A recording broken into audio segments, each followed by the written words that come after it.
Welcome back to my channel. நம்ம Chettinad special சீரீஸில் இன்றைக்கி நம்ம பண்ண போகிறது கந்தரப்பம். இது ஸ்வீட்டான சாஃப்டான பணியாரம். இது நல்ல சூவியாக சாப்பிட்றதுக்கு ரொம்பவே நல்லாயிருக்கும்.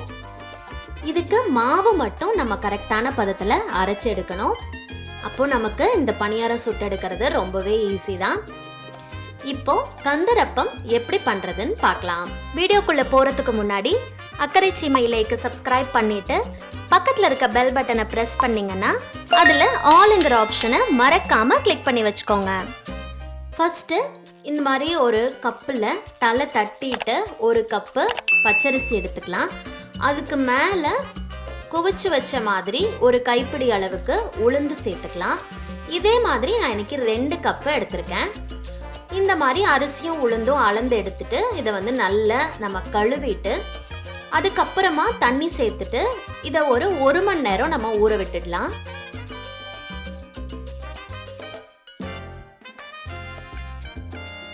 அதுக்கப்புறமா இந்த தண்ணியை நல்லா வடிச்சிட்டு இதை நம்ம கிரைண்டரில் சேர்த்துக்கலாம்.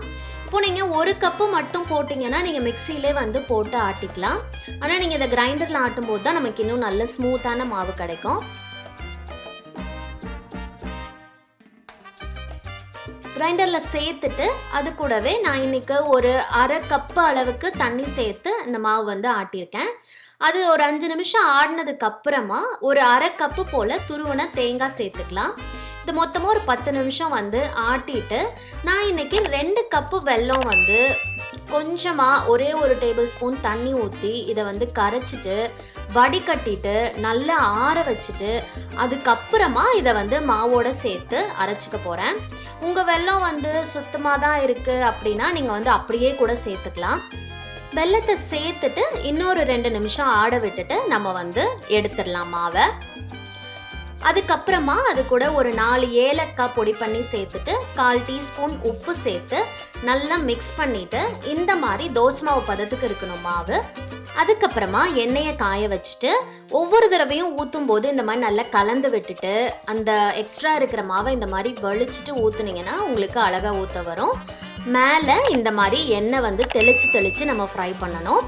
ஒரு பக்கம் நல்லா வெந்ததுக்கப்புறமா இன்னொரு பக்கம் திருப்பி விட்டு அது நல்ல ப்ரௌன் கலர் ஆகி வந்ததுக்கப்புறமா எடுத்துட்டோன்னா நமக்கு சூப்பரான கந்தரப்பம் ரெடி ஆகிடும்.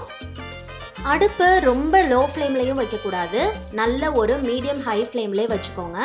இது எண்ணெய் நல்ல சூடாக இருந்தால் தான் உங்களுக்கு எண்ணெய் குடிக்காமல் நல்ல ஃப்ரை ஆகி வரும் பணியாரம். இதெல்லாரும் கண்டிப்பாக ட்ரை பண்ணி பாருங்கள். எல்லாரும் ருசியாக சமைங்க, நல்லா சாப்பிடுங்க, என்ஜாய் பண்ணுங்கள். என் வீடியோ பிடிச்சிருந்ததுன்னா லைக் பண்ணுங்கள், ஷேர் பண்ணுங்கள், கமெண்ட் பண்ணுங்கள். தேங்க்ஸ் ஃபார் வாட்சிங். See you in the next video.